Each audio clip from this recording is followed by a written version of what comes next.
Do you ever have one of those mornings where you wake up and realize your whole world has been flipped upside down? That was me, standing in the middle of my yard, staring at what used to be my life, my things, my memories, all dumped across the grass like garbage. My rocking chair, the little round table by the window, my grandmother's vase. I could almost hear them crying as they lay there, broken or missing. And there she was, my son's wife, Felicia, standing there like she owned the place, saying it's trash, like my life meant nothing, like I meant nothing. I didn't yell. I didn't even cry. Not yet.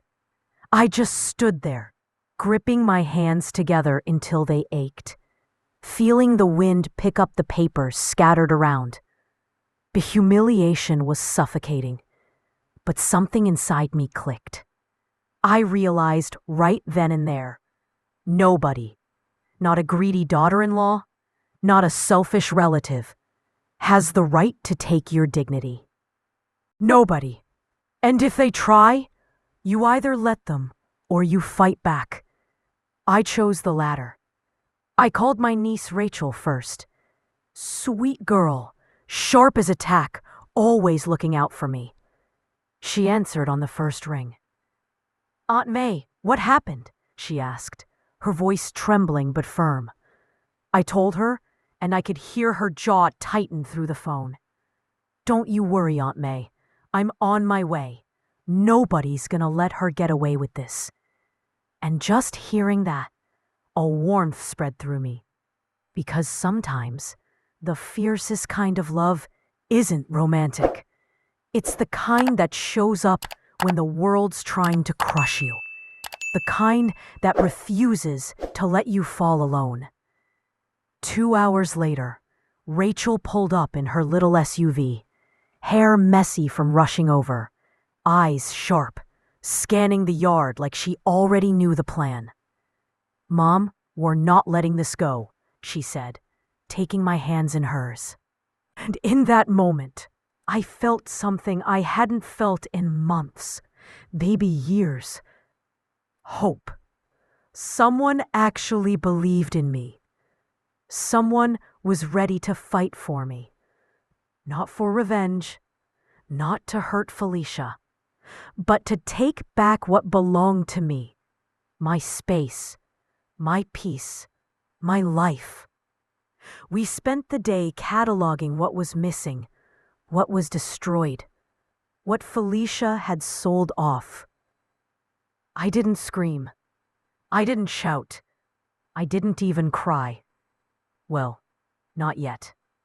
But I felt the anger simmering, and I felt it sharpen my focus. Life doesn't always hand out justice, I realized. Sometimes you have to snatch it yourself, and that's exactly what I was going to do. And I wasn't doing it for anyone else. I was doing it for me. That night, sitting in the dim glow of my half-empty living room, I thought about my son, Peter. He hadn't been there when Felicia made her move. No call, no visit, not even a text. And I won't lie, I wanted to be mad. I wanted to yell and tell him how much he had failed me. But instead, I just breathed.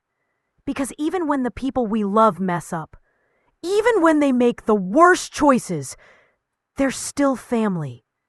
And sometimes family deserves a chance to come back to you. And I'd give him that chance. In my own time, on my terms. Rachel sat with me, going through the mess, helping me take notes, make calls. We figured out who Felicia had tricked into thinking she had a claim to anything, who she had lied to, and what kind of legal moves we needed to protect what was left. And all the while, I felt a strange mix of fear and strength. Fear because I knew Felicia wouldn't go down quietly. Strength because I realized just how much I'd survived already and how much more I could survive if I had to. The thing is, when people like Felicia try to tear your life apart, it's easy to think you're weak. But being weak doesn't mean you've lost. Being weak just means you're human. And right then, I decided I wasn't just going to survive. I was going to rise. I was going to rebuild. I was going to show Felicia and the world, and maybe even Peter, that I was still the woman who had built everything with her own hands, who had raised her kids, who had survived heartbreak, betrayal, and grief before, and would survive it again. Over the next few days, Rachel stayed with me. We worked together, cleaned the house, repaired little things, even planted some flowers in the pots that hadn't been smashed. Every act, no matter how small, felt like reclaiming a piece of my life. And then there were the nights when I sat on the balcony, staring at the stars, thinking about my late sister Grace. I whispered to her, "Grace, I'm not giving up. I can't. Not this time. Not ever." And somewhere in the rustle of the leaves, I swear I felt her answer. "That's right, little sister. Fight for what's yours." And then came the calls. Oh, the calls that would change everything. From lawyers, from Peter, from people I hadn't spoken to in years, all trying to make sense of what Felicia had done. But I stayed calm. I didn't panic. I was tired of being the victim. I was tired of letting my heart be trampled. I was going to take control of my story. One call, one action, one decision at a time. By the end of that first week, I had a plan. I wasn't going to let Felicia manipulate me, or Peter, or anyone else. I wasn't going to beg for respect. I was going to demand it. And I knew something else, something more important. I was finally starting to realize that my dignity wasn't something anyone could take unless I let them. And I wouldn't. Not ever again. That morning in the garden, when everything was scattered and broken, I thought I had lost it all. But now I knew the truth. What I had lost were the illusions, the lies, the fake smiles, the fake promises, the fake love. And once all that was gone, I could finally see clearly. I could finally start building a life worth living, on my own terms, with people who actually loved me for who I was, not what I could give them. Because the next chapter of my life wasn't going to be about fear or shame or humiliation. It was going to be about dignity, about respect, about taking back everything that had been stolen. Not just my things, but my sense of self. And I swore to myself that no one, ever again, would make me feel small. Morning came slow, like it always did after a night full of thoughts that never let you sleep. I stood by my kitchen window, watching the sunlight hit the broken pieces of my yard from the day Felicia decided she could throw my life away. But I didn't feel anger like before. Not really. There was a strange calm in me, a quiet kind of fury that sharpened my focus. This wasn't about yelling or crying or even proving a point. This was about taking what was mine, my dignity, my space, my life, and setting things right. Peter hadn't called yet, and I didn't expect him to. He was a grown man, and he had been too quiet lately, swallowed up by the mess Felicia made of our family. I knew he loved me, but he was trapped in his own confusion. That was fine. I could wait. I had survived worse than this, and I was about to show him, and Felicia, that I wasn't someone to be toyed with. Rachel arrived like a whirlwind around 9. Hair messy, coffee in hand, eyes sharp, scanning my living room like she was already planning the next move. Aunt May. She said, leaning against the doorframe. "We've got a lot to do today. First, we sort through what's left. Then we find a lawyer who actually knows how to deal with someone like Felicia." I smiled weakly, but inside, I felt a spark I hadn't felt in months. I nodded. "Let's start. We don't have a minute to waste." We went through the wreckage, item by item. Some things were ruined beyond repair. My grandmother's vase, that little lamp that had been on my nightstand for decades. Some things were gone completely. And some things, surprisingly, were just hidden, stashed away by Felicia, like she thought she could erase them. I felt my chest tighten every time we found something she'd taken. But instead of crying, I cataloged it all, making notes, taking pictures, and keeping calm. By noon, we had a list that could choke a horse. Rachel called a lawyer she trusted, someone who had handled similar family disputes before. "Aunt May, we're going to fix this. But we need evidence and we need patience," she said. And I could hear her determination in every word. That was what I needed. Determination. Not pity, not sympathy, not anyone feeling sorry for me. Determination.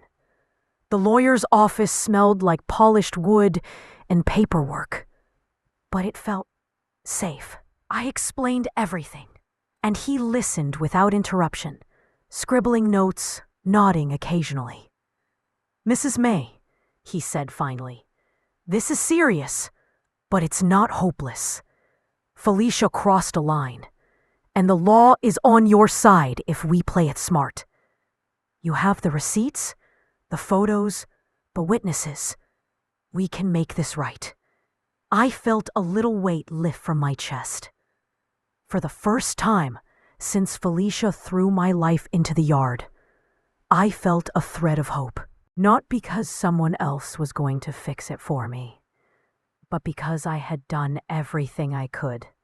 I had the proof, the plan, the willpower. Now I just had to see it through. Peter came by that afternoon. Quiet, hesitant.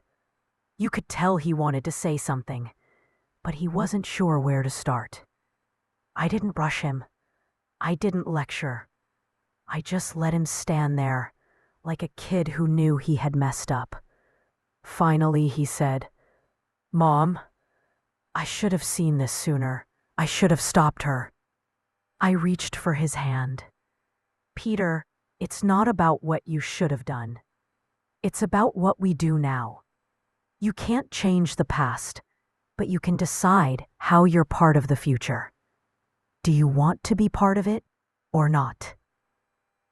His eyes filled with tears, and I felt my own chest ache for him, for the boy I raised, who thought love meant letting people walk all over him. I want to help," he said. "I want to make this right, but I don't know where to start." I smiled, a small, sad smile. "Start by admitting you were wrong, Peter. Not to me, but to yourself. Start by standing up, even if it scares you. Start by protecting what matters. Not just for me, but for you too." And he nodded, like he understood. I could see it in his eyes. Peter was finally beginning to grow up, in a way that didn't involve following someone else's rules or living in fear of Felicia's games. The next days were a blur of phone calls, paperwork, and planning. Rachel and I worked late into the nights, making sure everything was documented, that nothing could slip through Felicia's fingers again. Each call, each signature, each photograph felt like a small victory. I could almost feel Felicia's smugness slipping away, replaced by something more human. Fear. Peter started helping too. He went to banks, contacted old friends Felicia had manipulated, even confronted a few people she'd tried to lie to. I watched him amazed. The boy who had once stood frozen while his wife humiliated me was now moving, acting, defending the family he had almost let be destroyed. And I felt something swell in my chest. Not pride, not happiness exactly, but something close. Relief. Finally, someone was on my side. By the end of the week, we were ready. Lawyer, evidence, witnesses, all in place. Felicia didn't know it yet, but her little kingdom of lies was about to crumble. And I didn't even have to be the angry one anymore. I could just be the calm, collected force of truth, letting the law do what it should. That night, I sat in my garden again, looking at the flowers Rachel and I had planted, feeling the breeze in my hair. For the first time since Felicia's betrayal, I slept without nightmares. The fight wasn't over, but I wasn't scared anymore. Not really. Because I had realized something important. You can't always control what people do, but you can control how you respond. And I was responding with courage, with strength, with dignity. And I knew that soon, the people who had tried to break me would see exactly what they'd underestimated. The morning sun had barely stretched over the rooftops when I heard the knock. Sharp, insistent. My heart jumped a little, not from fear, but from anticipation. I knew who it was before I even opened the door. Felicia. Her face forced into that fake smile she always wore when she thought she could manipulate people, like the world owed her something. "May," she began, voice syrupy. I need to talk." I let her in, though I didn't move from where I was standing. The living room smelled faintly of flowers, freshly watered, a stark contrast to the tension that radiated from Felicia. "Talk," I said slowly, "but understand this. Every word you speak is being remembered. Every move you make is watched." Her smile faltered for a second, just long enough for me to notice it. She tried to cover it up with a laugh. "Oh, come on, May. We've been through so much. Isn't it time to forgive and forget?" I shook my head, stepping closer so she could see my eyes. "Forgive and forget? Felicia, you don't get to ask for forgiveness when you've destroyed lives to satisfy your greed. You don't get to forget what you've done because the truth doesn't care about what you want." Peter stood behind her, silent, watching. I could see the conflict in his face. He still wanted to hope she could change, but he knew better. And that hesitation, that split between love and reality, was exactly why Felicia had succeeded for so long. But no more. Felicia tried a different approach then, one she had used countless times, the victim act. "Peter, you know I never meant to hurt anyone. Everything I did, it was because I was scared. Scared of losing everything." I laughed, harsh, bitter, and final. "Scared? Felicia, you never thought about anyone but yourself. You lied, you cheated, you manipulated. And now you want us to pity you? Not happening." Peter stepped forward then, his voice firmer than I had heard in years. "Mom's right. I saw the truth. I saw everything you did. And I'm not blind anymore. I won't be tricked again. You're done." Her eyes darted to mine, wild, panicked. The carefully constructed world she'd built in our family, brick by brick, with lies, was crumbling right in front of her. She opened her mouth, then closed it again, searching for a new angle. But I could see it. There was nothing left. No charm, no tears, no excuses that would work. I didn't need to say more.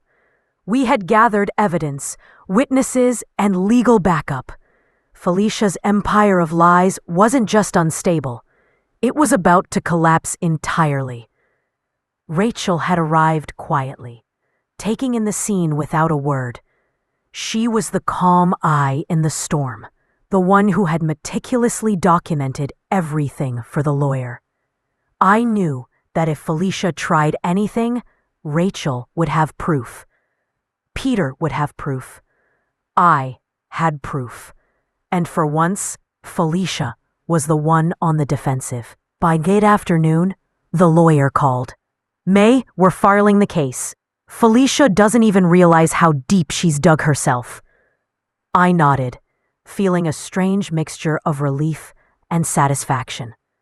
Relief because justice was finally going to be served, and satisfaction because I had not let myself be humiliated again. Felicia might have tried to destroy me, but I had survived. I had fought back with intelligence, courage, and calm. And now, the law would finish what we had started. That evening, as I sat in my garden, Peter beside me, I realized something important. This wasn't just about taking back a house or proving someone wrong. It was about reclaiming our lives, our dignity, and our sense of reality. Felicia had thrived on fear and manipulation, but she couldn't survive honesty and determination. The night was quiet, and the stars above were brighter than usual. I thought about the year behind me, the humiliation, the betrayal, the nights of crying alone, the hours spent planning and rebuilding. And now, slowly, everything was changing. Not instantly, but surely.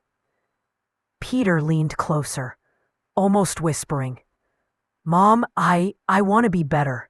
I want to fix things too." I took his hand and squeezed it. "You already are, Peter. Every step you take now, every choice to stand for what's right, is proof that you've learned. That's all anyone can ask." Rachel smiled from the doorway. She doesn't know it yet, but Felicia's about to get a lesson she'll never forget. And I knew she would. Justice was coming. Felicia had underestimated us, underestimated the power of truth, family, and determination. And she would pay the price for every lie, every manipulation, every tear she caused. That night, I slept with a sense of peace I hadn't felt in months. Not complete peace. There were still battles ahead, but the weight on my chest had lifted. The fight was no longer about proving something to Felicia. It was about protecting what mattered, and knowing that no matter what happened, we were prepared. Tomorrow would be the day when Felicia would finally face the consequences. And I, for the first time in a long time, felt like I wasn't just surviving. I was winning. Not through anger, not through revenge, but through strength, clarity, and unshakable truth. The next morning, the sun rose over our neighborhood like it had no idea what storm was about to hit. I held my coffee on the porch, watching the light spill over the garden I had nurtured back to life, when Peter came running down the path. His face was flushed with excitement and maybe a little fear. "Mom, they served the papers this morning.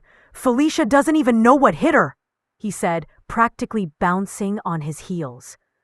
I smiled, trying to mask my own nerves. Good, let her find out the hard way. She's had too many easy victories already. Peter ran inside to get his laptop, where Rachel had already been monitoring the situation. "Look at this," he said, pointing to the screen. Felicia had received the legal summons, and the look on her face in the surveillance photos Rachel had captured was priceless. Pure panic, the kind that only comes when you realize the world you built on lies is collapsing. "I never thought I'd see her like this," Peter muttered. "She's always so untouchable." I shook my head. Untouchable? Honey, the only thing untouchable was the lie she thought she could live in forever. And now, reality's knocking. Hard. By late morning, the first call from the lawyer came through. "May, we have a court date. Felicia's defense team is scrambling. They don't know which way to turn because the evidence is airtight." I took a deep breath, feeling a strange mix of anticipation and calm. I had imagined this moment countless times in my head, replaying Felicia's smirks, her taunts, and every insult she'd thrown my way. But now, it wasn't just imagination. This was real. The fight was no longer mine alone. The law, the truth, and my family were standing with me. Peter sat down next to me. "Mom, do you think she'll break down?" I chuckled softly. "Break down? Honey, she's been broken inside for a long time. This isn't just a breakdown. This is her first taste of reality she can't control. And yes, she will react. But that's not what matters. What matters is that she can't touch us anymore." Rachel joined us with a stack of papers. "Everything's ready. Witnesses, documentation, evidence of the fake pregnancies, hidden debts, her manipulation, it's all here. Felicia has nothing. Nothing at all." I nodded. "Good. Then let's make sure the world sees it too. Not for revenge, but for truth. For everyone she tried to deceive." The day of the court hearing, we arrived early. Felicia walked in like she owned the room, heels clicking against the marble, hair perfect, smile plastered on like armor. But her eyes were different. Sharp, calculating, but tense. She knew this was no ordinary day. When the judge called the case, Felicia's lawyer tried the usual tricks: delays, technicalities, excuses. But the judge was firm. "We have all documents submitted, all witnesses ready. This case will proceed today, no delays." I sat beside Peter and Rachel, holding their hands like it would somehow transfer courage. Felicia glanced over at us, her smile tight, forced. I didn't flinch, not even a little. The testimony began. Rachel went first, presenting the evidence of Felicia's lies, her scams, and manipulations. Then Peter recounted the personal impact, the emotional torment, and the betrayal. And finally, I told my story. Every humiliation, every night of anxiety, every moment I thought I had lost everything. My voice shook at times, but my words were strong, real, unapologetic. Felicia's defense tried to challenge me, tried to paint me as paranoid, as vindictive. But the documents, messages, and witness testimonies were relentless. The judge listened carefully, and I could see the shift in Felicia's demeanor. Her confident mask was cracking. Every word I spoke felt like another brick pulled from the house of lies she had built. By late afternoon, the verdict was close. The tension in the courtroom was suffocating. Felicia's face had lost all color. She leaned forward, desperate, trying to convince the court of her version. But it was too late. The evidence was undeniable. The truth was undeniable. The judge finally spoke, voice calm but firm. Based on the evidence presented, the testimonies, and the documentation submitted, the court finds Felicia guilty of multiple counts of fraud, emotional manipulation, and property deception. Sentencing will be determined in the next hearing. A hush fell over the room. Felicia's jaw went slack. For the first time in years, she had no words, no power, no control. She turned, eyes blazing with fury, and stormed out. I didn't watch her leave. I didn't need to. Peter squeezed my hand. Mom, we did it. It's over. I shook my head, tears slipping down. No, honey. It's not about over. It's about justice. It's about knowing we didn't let her win. We stood for truth, for dignity, for ourselves. Rachel nodded. And now, she can't touch anyone else. That's what matters. We stopped her before she hurt someone else. That night, I sat in the garden, alone for the first time in a long while. The wind rustled through the leaves, soft and reassuring. I felt exhausted, but alive, stronger than I had in years. The battle had been long, painful, and humiliating, but I had won.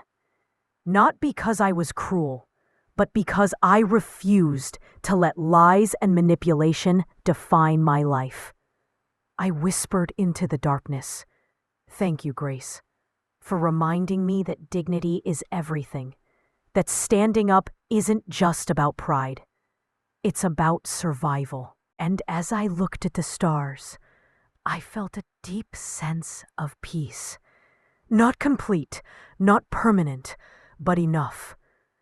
Enough to know that whatever came next, I would face it with my head high, my heart strong, and my spirit unbroken.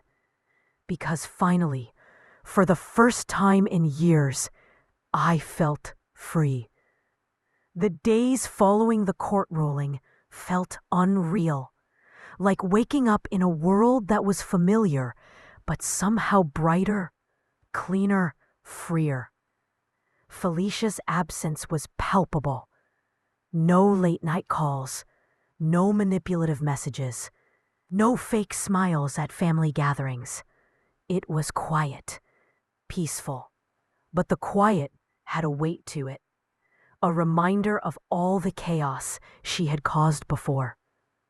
Michael came by that weekend, bringing his usual calm energy.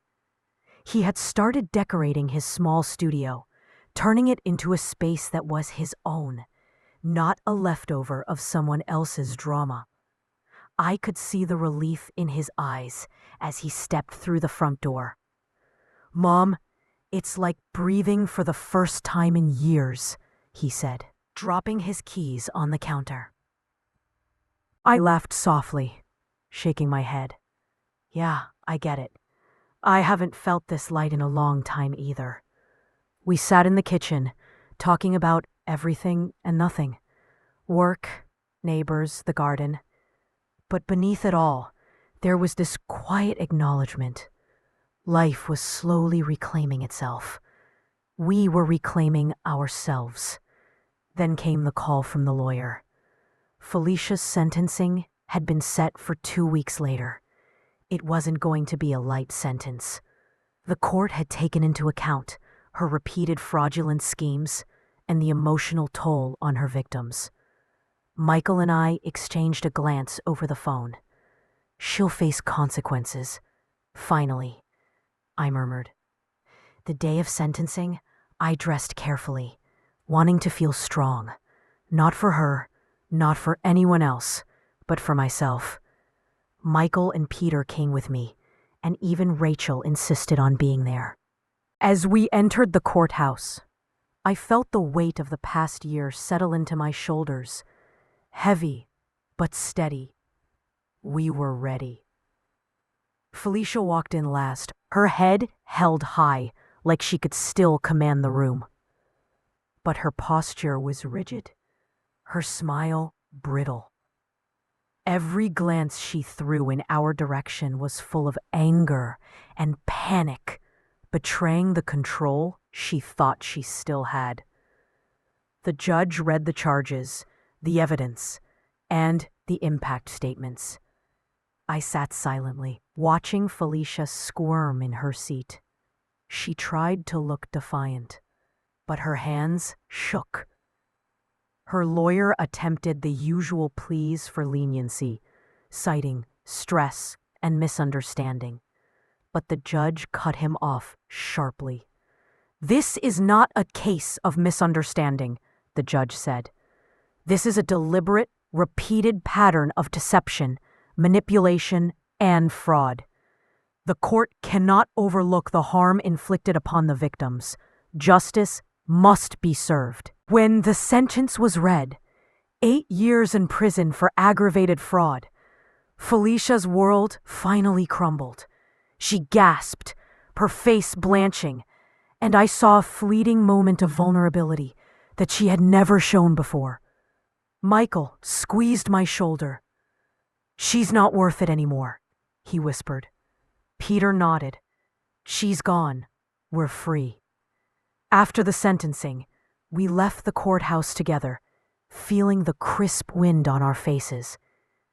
It was more than just a legal victory. It was a symbolic release. The moment when all the tension, humiliation, and fear finally lifted. Back at home, we celebrated quietly. Roast beef for dinner, laughter, and stories that weren't tainted by deceit. Michael stayed a little longer that night, and we talked about the future. Not just his future, but ours as a family. "I never realized," Michael admitted, "how much of my life was dictated by fear and the need to prove myself. I was so blinded by wanting approval, by wanting to make you proud, that I lost sight of everything real."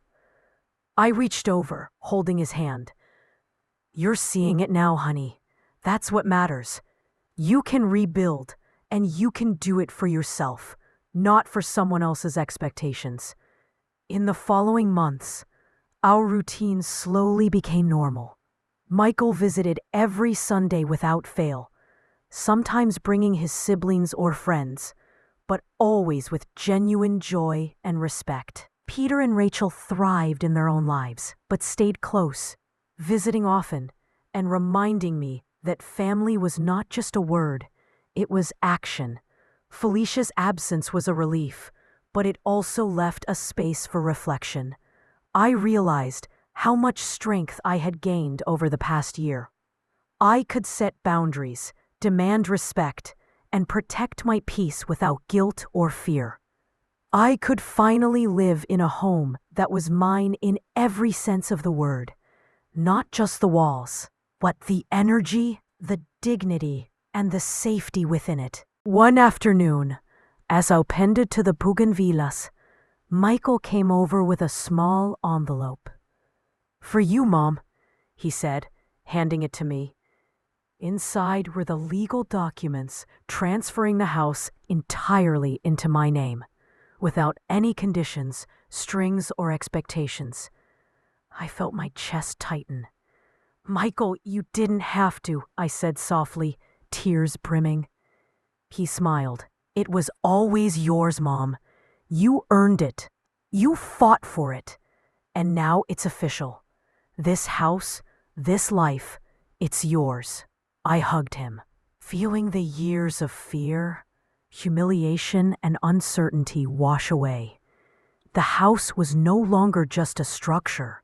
It was a testament to survival, resilience, and the love that endured despite lies, betrayal, and manipulation. That evening, I sat in the garden alone for a moment, looking up at the stars. The same sky I had stared at during my darkest days now seemed different, brighter, more forgiving. I whispered, "Thank you, Grace, for teaching me to never settle, to never give up, and to always fight for my dignity. The wind blew gently, rustling the leaves and flowers I had planted, and I felt her presence, quiet but powerful. Live, I whispered back to myself. Live with strength, with dignity, and with love that lifts you, not breaks you. And that's exactly what I intended to do. The morning sunlight spilled into the garden like it was eager to witness the life we were rebuilding. The bougainvilleas swayed gently in the breeze, their purple petals glowing under the early light, and for the first time in months, I didn't feel the weight of fear pressing on my chest. The air was calm, almost sacred, as if the world itself was giving me permission to breathe freely again. Michael was the first to arrive that Sunday, carrying a basket of freshly baked pastries and a thermos of coffee. "Morning, Mom," he said softly, setting the basket on the table. His smile was lighter than it had ever been, unburdened, almost boyish in its simplicity. I laughed softly, shaking my head. "You always think breakfast needs to be an event," I teased, but inside, I felt a warmth that hadn't existed for years. Jessica and Keeter joined soon after, each bringing their own little touches. Jessica with a vase of flowers she'd picked from the neighbor's garden, Peter with a basket of lemons he insisted we needed for fresh lemonade. I watched them bustle about and felt a deep, grounding joy that I had almost forgotten. It wasn't about the food, the flowers, or the lemonade. It was about the energy of people who loved you without conditions, without manipulation, without lies. As we sat down together, Michael leaned back, taking a slow sip of his coffee. "Mom, I've been thinking a lot about everything. About Felicia, about the lies, the betrayal. And I realize now that for so long I was living for the wrong reasons." His voice cracked slightly, carrying the weight of months of reflection. I reached over and touched his hand gently. "You're seeing clearly now. That's what matters, honey. Life isn't about impressing the wrong people. It's about building your own path with truth, respect, and love." He nodded, swallowing hard. "I see it now. I was scared of being alone, scared of not being enough, and I let myself get trapped by someone who never cared about me or us. But now I know what matters. Family matters. Truth matters. Love that lifts you matters." Jessica smiled, her eyes glistening with unshed tears. "You taught us all a lesson, Mom, about strength, about boundaries, about knowing our worth." Peter nodded. "Yeah, it's crazy how much we can grow when we face what's toxic and finally walk away. Felicia, she's gone, and it feels like we're finally breathing." I looked at each of them, my children, my family, and felt a swell of pride and relief. The past year had been hell, yes, but it had forged us into something stronger. Not just survivors, but warriors in our own right. Warriors who knew what dignity meant and refused to let anyone strip it away again. After breakfast, we moved into the garden, spreading blankets and sitting under the shade of the bougainvilleas. Michael suggested we play a game, and soon laughter filled the space like music. For the first time in so long, it wasn't forced. It wasn't layered with tension or fear. It was real. Later, as the sun climbed higher, Michael leaned back against the blanket, looking up at the sky. "Mom, I've been thinking about the future. Not just my future, but ours. I want to create a tradition, something we can always come back to. Every Sunday, No matter what, we meet here. We share food, stories, laughter, and remember that we survived, that we overcame, that we're together. I smiled, feeling a lump in my throat. I like that. Sundays in the garden. A promise to ourselves that family comes first, that peace comes first, that love that elevates comes first. The day stretched long and warm. We planted more flowers, pruned the bushes, and even started repainting the old benches that had been left to rot over the years. Every stroke of paint, every little plant we placed, felt like reclaiming pieces of our lives that had been overshadowed by lies and manipulation. As the afternoon waned into evening, Michael and I found ourselves alone for a moment. He handed me an envelope, and I felt a familiar tightness in my chest. "Mom, open it!" Inside were papers, legal documents, deeds to the house, completely transferred into my name without any strings attached. Tears pricked my eyes as I looked up at him. "Michael, I don't even know what to say." "You don't have to say anything," he replied softly. "It's yours. It always was. You fought for it, Mom. You deserve it. This house isn't just bricks and walls. It's safety, dignity, and the life you've rebuilt." I hugged him tightly, feeling all the years of pain, humiliation, and struggle melt into this singular, perfect moment. For the first time, I truly believed that I had earned my peace, my safety, and my happiness. As night fell, I walked alone to the garden, one last time, looking up at the stars. The same sky that had felt so heavy and judgmental a year ago now seemed alive, forgiving, encouraging. I whispered, "Thank you, Grace, for teaching me to fight, to defend myself, and to demand respect." A gentle breeze moved through the bougainvilleas, and I felt her presence, not loud, not overpowering, but steady like a hand on my shoulder. "Live, little sister. Live fully, with courage, with dignity, and with love that lifts you." And I promised myself I would. I had survived humiliation. I had survived betrayal. I had survived fear. And now I would live, truly live, for the first time in decades, with dignity intact, love present, and family real.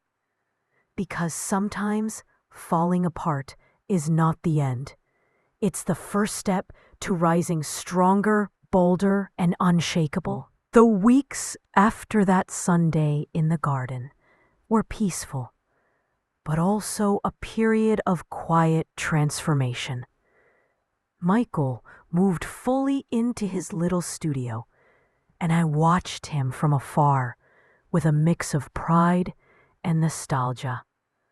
He was no longer the man who had been desperate for validation, who had bent himself to fit someone else's lies. He was learning to stand on his own, to make decisions not out of fear, but out of conviction. Every Sunday, like clockwork, he showed up at the house. Sometimes he brought flowers, sometimes books he thought I'd enjoy, and sometimes just himself, quietly sitting, sipping lemonade, and sharing stories. Those moments became sacred, a ritual of trust and of rebuilding what had almost been lost. But life, as I had learned, never stays quiet for long. One afternoon, I received a call from Mr. Henderson, Michael's lawyer. "Mrs. Olivia, you might want to sit down," he said, his tone serious yet not alarmed. "What happened?" I asked, my heart starting to race. "Felicia, She's in bigger trouble than we realized. Turns out she tried the same scam on at least 3 other people, businessmen who didn't fall for her lies. One of them filed criminal charges immediately. She's now facing multiple counts of fraud, aggravated identity theft, and even charges for emotional manipulation. It could mean up to 10 years if the courts are strict. I leaned back in my chair, letting the words sink in. Relief mingled with a quiet sense of justice. Felicia had been cunning, destructive, and manipulative, but her web of lies was finally catching up to her. And the others? I asked. They're filing civil suits as well. She won't escape this. And interestingly enough, some are reaching out to you and Michael for testimony. They want the truth about her patterns. Your story will help prevent her from hurting anyone else. I swallowed hard. My son had been the first victim, but she had moved on like a predator always does, finding new targets, exploiting trust, taking advantage of kindness. I never thought she'd be this brazen, I whispered. Michael walked in at that moment, sensing something in my tone. Mom, what's wrong? I looked up at him, seeing the concern in his eyes, and felt a surge of protectiveness. Nothing's wrong, honey. Just, Felicia is finally facing what she deserves. But it seems she hurt more people along the way, and now they need the truth. Michael nodded slowly. Good. I hope they get justice. I hope she can't hurt anyone else. And as the days passed, Michael began to blossom in ways I hadn't seen before. He started taking courses online, investing in skills he had neglected while trying to impress Felicia. He was saving money, budgeting, and planning for a future that was entirely his own. Most importantly, he was learning to be confident without leaning on someone else's validation. One evening, he asked if we could talk privately in the living room. I sat down, and he held out a folder of papers. Mom, I've been thinking about independence, about building a life that's mine, and protecting what's yours. I want to make things right in every way I can. Inside the folder were proposals, plans for a small business, contracts for personal development courses, and even savings plans for the house I now owned. My chest tightened with pride. He had truly grown. Michael, this is amazing. You've turned so much pain into strength. I'm proud of you. He smiled, but it wasn't a shy smile anymore. It was grounded, firm, and self-assured. I had to learn the hard way, Mom. But now I see the path. I want to live my life fully, honestly, and make you proud, not for what I do for you, but for what I become. It was in that moment that I realized something profound. Parenting never ends. We guide, we protect, we teach. But eventually, the child must take the reins. And Michael had done just that, taking responsibility not just for himself, but for his legacy, for our family, and for his own peace. Meanwhile, Felicia's downfall continued to unfold. Newspaper articles detailed her fraud, her manipulations, and her arrest. Social media exploded with stories from other victims, many sharing their experiences and warning others. Michael and I were careful to stay out of the public eye, but it was satisfying to see that her schemes were unraveling publicly, leaving her nowhere to hide. One afternoon, Jessica came running into the garden, her face flushed with excitement. Mom, Michael called me. He wants to start a small weekend workshop for his business idea, and he wants us all involved. He says he can't do it alone, but he wants the whole family to share our skills, our experiences, and help him grow. I laughed, feeling a lightness that hadn't been there before. Sounds like you all are gonna be busy, huh? Yes, and it's going to be fun. We'll teach, share, and build something together. Finally, something that's ours and not a scammer's trap, she said, grinning. Michael joined us in the garden, standing tall, confident, and calm. Mom, I'm ready to take responsibility for my life, for my choices, and I want you to be proud, not just of me, but of what we can all create together. Family isn't just blood, it's trust, support, and shared dreams. As I looked around at my children, at Michael, at the garden filled with life and color, I felt an overwhelming sense of completion. Not the kind that comes from wealth or possessions, but the kind that comes from surviving, growing, and protecting what truly matters. Felicia's lies had shaken us, but they didn't break us. They revealed who we truly were: strong, resilient, and capable of rising higher than any betrayal. And now, we were building something new, untainted, and real. Because sometimes, the most painful experiences don't destroy you. They reveal who you really are and what you're capable of. The following months felt like a dream I had waited my whole life to live. The house on Jacaranda Street was no longer just a building, it was a sanctuary. I had filled every corner with warmth, laughter, and memories we were finally free to make. Michael came every Sunday, like clockwork, and sometimes during the week too. His presence was no longer tied to fear, manipulation, or guilt. It was pure, honest connection. One morning, I was in the garden watering the roses when Michael walked up with a wide smile, holding a small envelope. "Mom, this just came for you," he said. I wiped my hands on my apron and took it, curiosity pricking at me. Inside were the latest court documents. Felicia had been sentenced to 8 years in prison for her multiple fraud cases, and restitution had been ordered for every victim she had conned. Justice, long overdue, had finally arrived. Tears pricked my eyes, not for Felicia, but for the relief, the closure, the fact that our lives could now truly move forward without her shadow looming over us. "It's done," I whispered. Michael nodded, squeezing my hand. "Yes, Mom, it's finally done. You don't have to worry anymore." None of us do. Over the next few weeks, Michael focused on rebuilding his life. He began his small weekend workshops, teaching what he had learned from life, mistakes, and resilience. Jessica and David jumped in to help, offering their own expertise.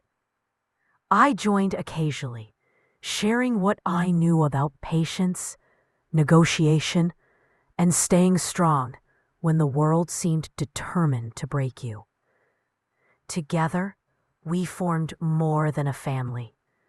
We formed a team, a foundation built on trust, love, and honesty.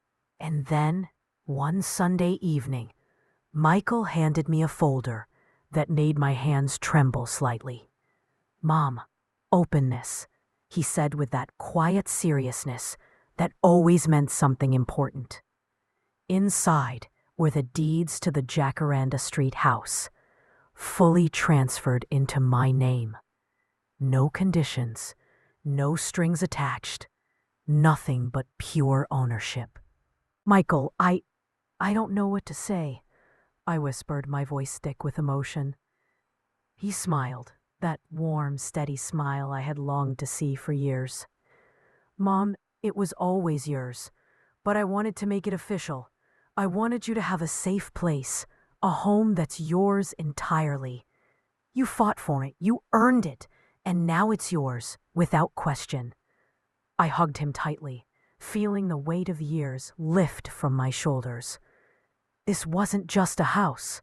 It was a symbol of survival, of justice, of reclaiming our dignity after the storm. Life continued in this new rhythm.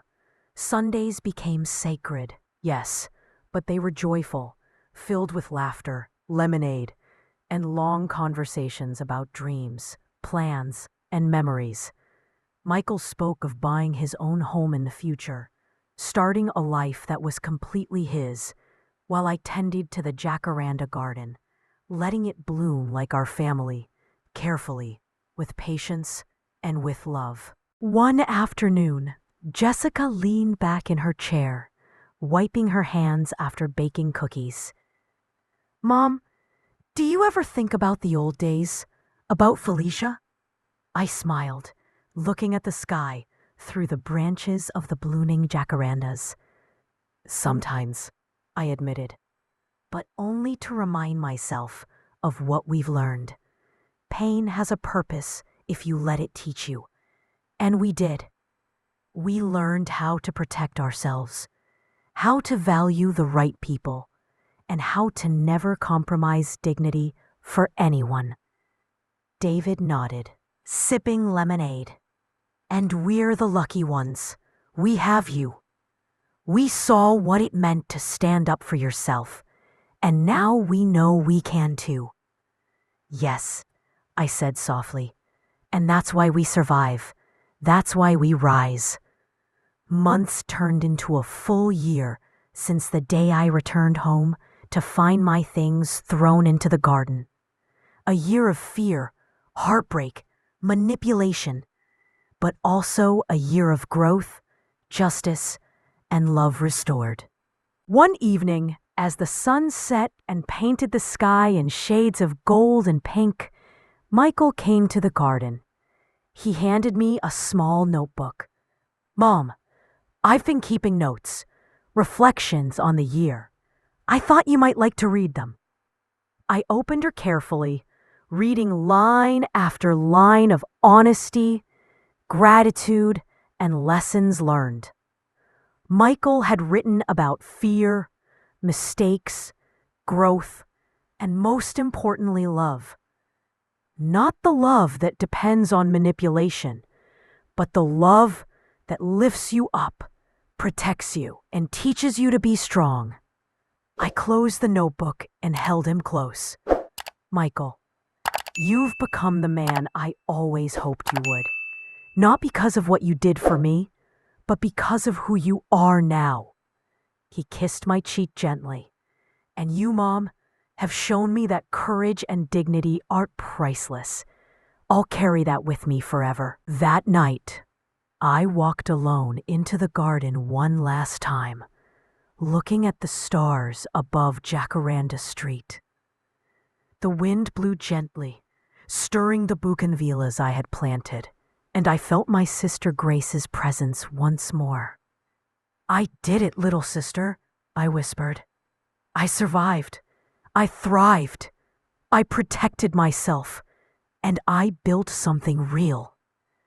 The wind seemed to respond, as if whispering back, "Yes, you did.